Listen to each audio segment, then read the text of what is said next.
Sinop semaya winayang sepi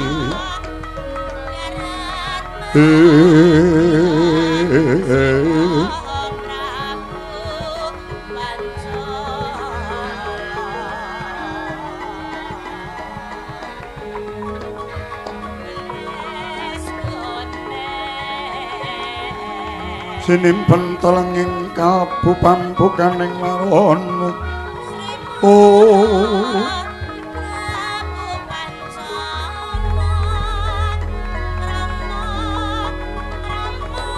oh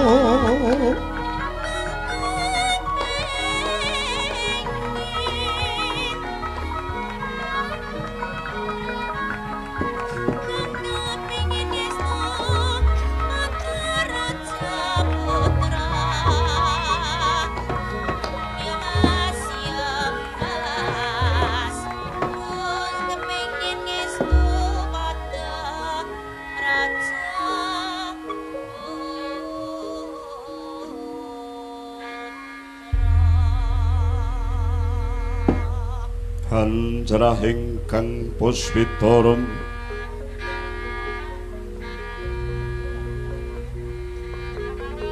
kasiliring samirana omri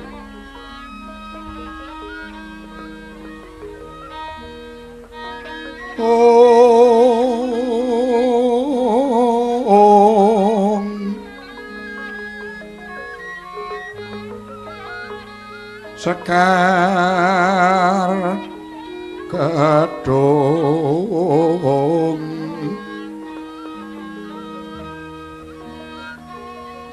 Kongas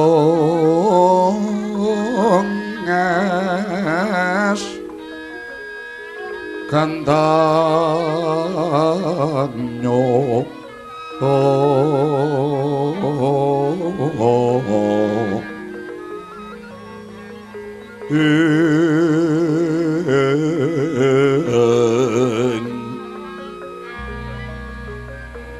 Maweh raras renaning triya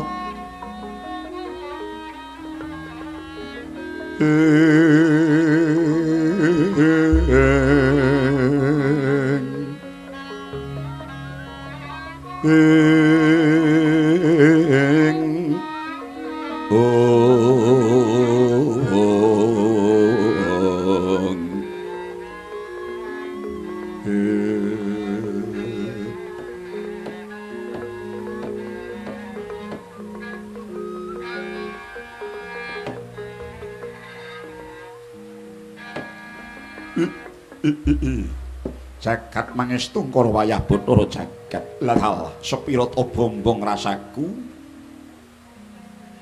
dene anakku lanang bagus dhewe sak donya ing sowan Nyabyantara ana ing Mandaraka Permadi padha winantu Bagya Basuki sawanira kulup inggih amit pasang kaliman tabi sinabeta ngilo duni dumaweng tawang tuwang linepat ning tulasari mundi dawuh paduka niskala sowan kula manggih rahayu mboten langkung sungkem pangabekti kula mugi kunjut wonten sandhaping pada paduka tak tampa gawe gedhening atiku Permadi ora liwat pangestunipun Bapa Tampanana kula nuwun inggih Oh Prabu kapundi nggo jimat Janur gunung kadingaren kulup ya dikepiye wae nyatane arang banget kowe sowan ning Mandaraka satemene saka pangrengkuhku mbok ya bisuwa ing saben-saben wektu sira kulup sowan marang Purna Mandaraka merga saka panganggepku sira iku tan perbeda kaya titisaning kulit dagingku dhewe. Mati. Iya, ngaturaken genging panun kang tanpa pindhan Wa Prabu. Namung estunipun wonten ceceking raos ingkang nedya plonjaken wonten ngarsa paduka Mandaraka. Piye, Ger? Kowe krungu kabar apa? estunipun ingkang ngraosaken ribeting panggalih mboten namung Prabu Mandaraka kalebet ingkang putra labet kula midhanget pawarta binandung karna jaring bakul sambiwara bilih Kakang Mbok Ayu Wirawati musna saking praja ing Mandaraka kadhi jinempana ngangin Prabu waleh-waleh menapa sawanipun pun permadi mboten sanes namung kepingin nudu baurun suku menawi perlu kadawana munggah gunung mudhun jurang nyemplung seganten manjing dahana murup permadi mboten badhe suwala kula badhe andharma bektekaken kesagetan miwah kaginan kula kangge ngupaya murcanipun Kakang Mbok Ayu latalah bayak-bayak wijiling Sanjata Narpati Mandaraka mempeng sarosanya Grodha Mangsasura ong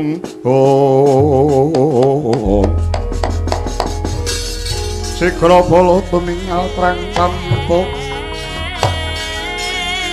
campa samya medali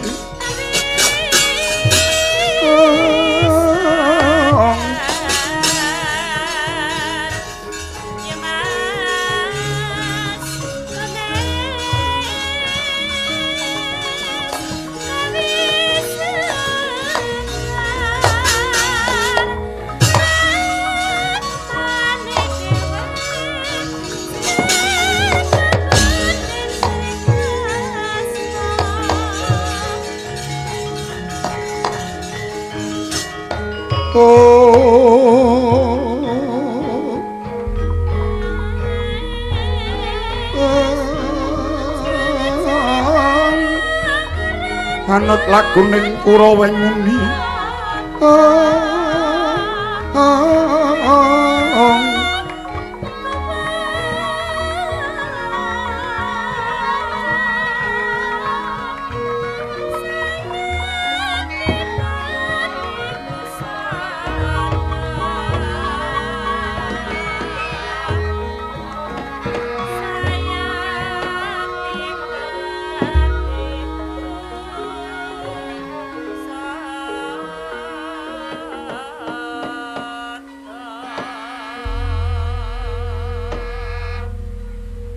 ora pangling iki Patih Sengkuni ingkang prapta ing Mandaraka bagya satekamu Suman nuwun inggih pangestu paduka sinuwun raharja sawan kula niring sambe kala namung pangabekti kula mugi kunjuk wonten sandhaping wadha paduka sinuwun Prabu Mandaraka suaramu kok kaya sabar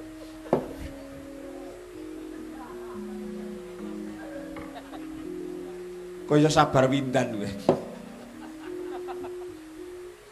Nggih. Lakar mekaten kawontenan kula. Ya Sengkuni tak tampa gawe gedhening atiku ora liwat. Pangestuku wae tumrapa marang sira. Nggih dat kapundi. Namung yen pangapunten saderengipun mbok menawi sowan hamba menika andhatosaken kejating penggalih paduka sinuwun ingkang nyatanipun ganggu dateng kamartikaning penggalih miwah ingkang sami sumewa iya ora dadi apa Sengkuni apa saka karepmu dhewe apa dikongkon karo anak Angger Jaka Pitana iya estunipun mekaten wale-wale menapa kula mundi dawuhipun Angger Kurupati bilih sowan kula wonten ing ngarsa paduka Sinuwun Mandaraka tanah sanes kejawi namung kadhawan ngebun-bun enjing anjejawah sonten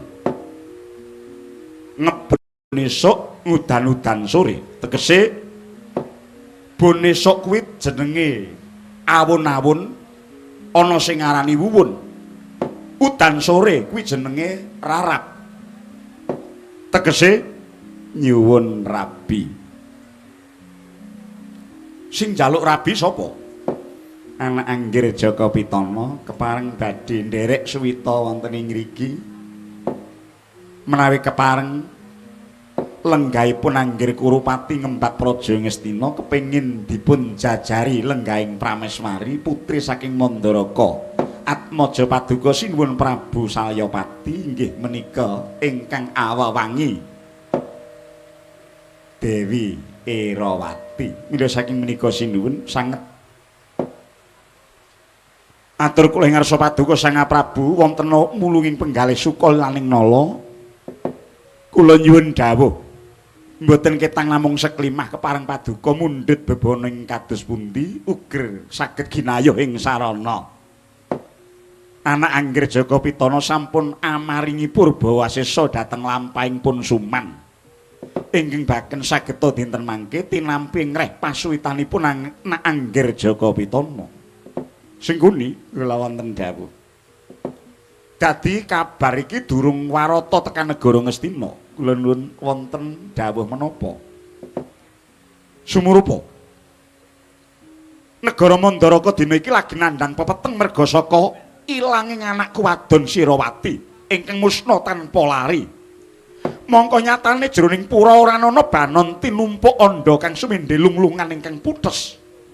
Ilanging anakku wadon sekaring Kedaton Irawati kaya dene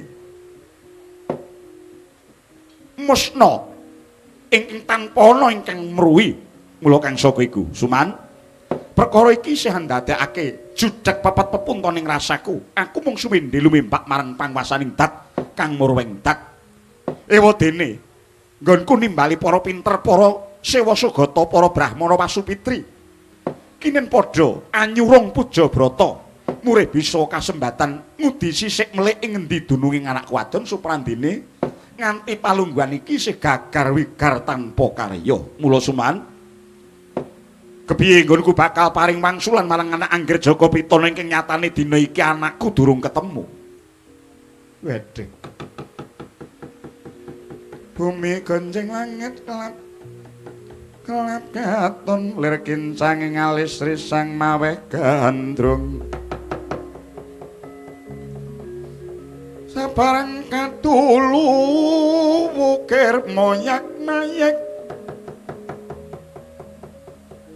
saking tias baliwur lumare sang gandrung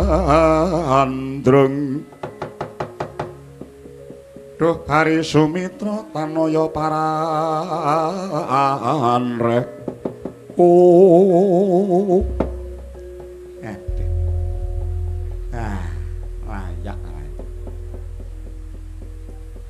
kula kala dalu badhe bidal mriki sampun ngimpi diripun rubung sendok. Tepanipun dumugi mriki kejawi wonten pawarta ingkang boten ngremenaken lan jawaipun glejeh ngaten. Bejane ngawak. Usahaken tiyang dodol-dodol kukut. Kowe apa wong nggawa wong dodol yen pangapunten jodang pinten-pinten isi ruba werni-werni ingkang badhe katur wonten paduka sinuwun. Sakmangke mapan wonten ing alun-alun kreta. Kathah sanget menika saking Anggir Jaka Pitana isi Mas Picis Raja Brana wonten busana ingkang diendah sutra dipepethingan. Menapa dene pala kependhem, pala kesimpar, pala gumandul. Sedaya badhe katur ing ngarsa paduka Prabu Parandene wonten mriku malah kejawan. Mengko dhisik sing ngono ora kok ategesaku nolak apa ing dadi bisungsung Anggir Jaka Pitana nanging disemeni rasamu dhisik. Merga nyatane sing dilamar saiki ora ana. Lajeng kepareng paduka. Malah dinemuni mengkene wae sengguni. Tak biakake sayembara. Sapa ingkang bisa ngupaya ilangi anak wadon Erawati kongsi praptana ngarsaku ing esuk bakal tak dhawuhake esuk ing sore bakal tak dhawuhake sore maragake biyawarakna klebu anak Anggir Jaka Pitana ing Astina yen to bisa ngupaya ilangi anakku wadon bakal tak dhawuhake kelawan Sirawati.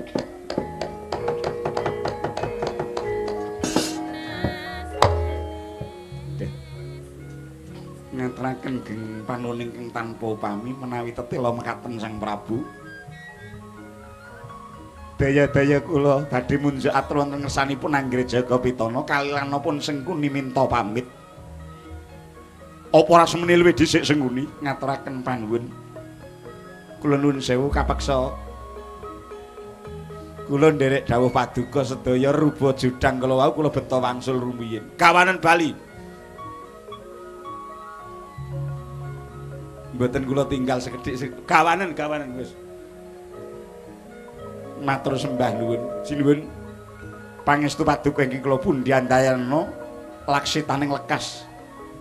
Anggen kula ngupaya saged pinanggih. Muga-muga Jawata ngudanani apa ing dadi karepe Jagapitana.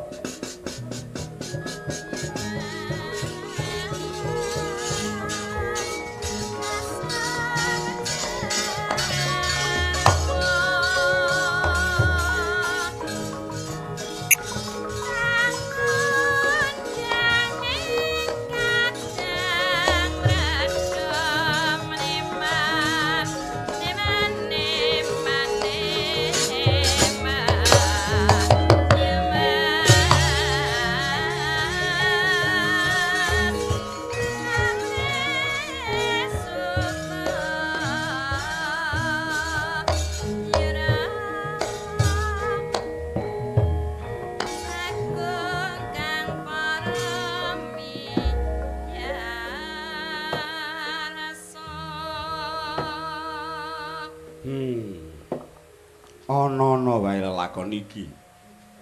Permadi kula wonten dawuh. Ora mung kanggo Jagapitana ning ya kowe barang, Gen. Keparengipun. Yen kowe bisa goleki Mbak Ayumu, apa ya ning eleke to kowe ngepek Mbak Ayumu?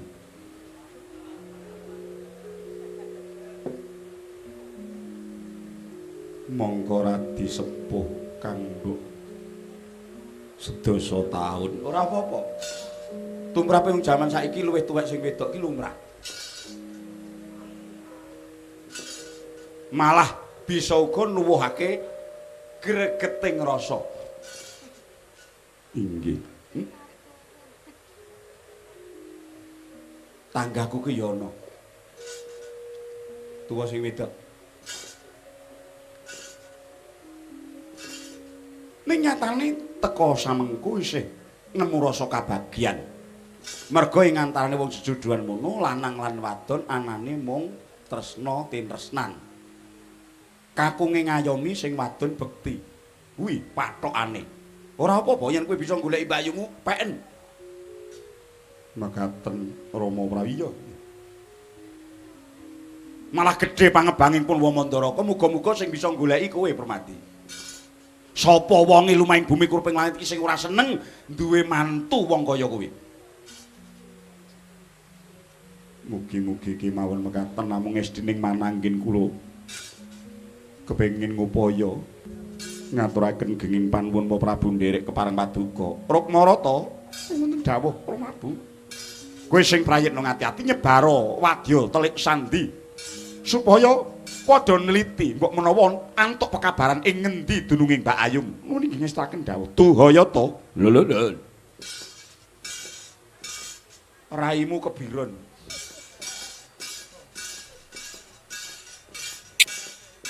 Semono uga ngrapna pabarisan aja nganti negara klebon dom sumruping banyu ing aja ngobak-obak marang kerukunaning bangsa.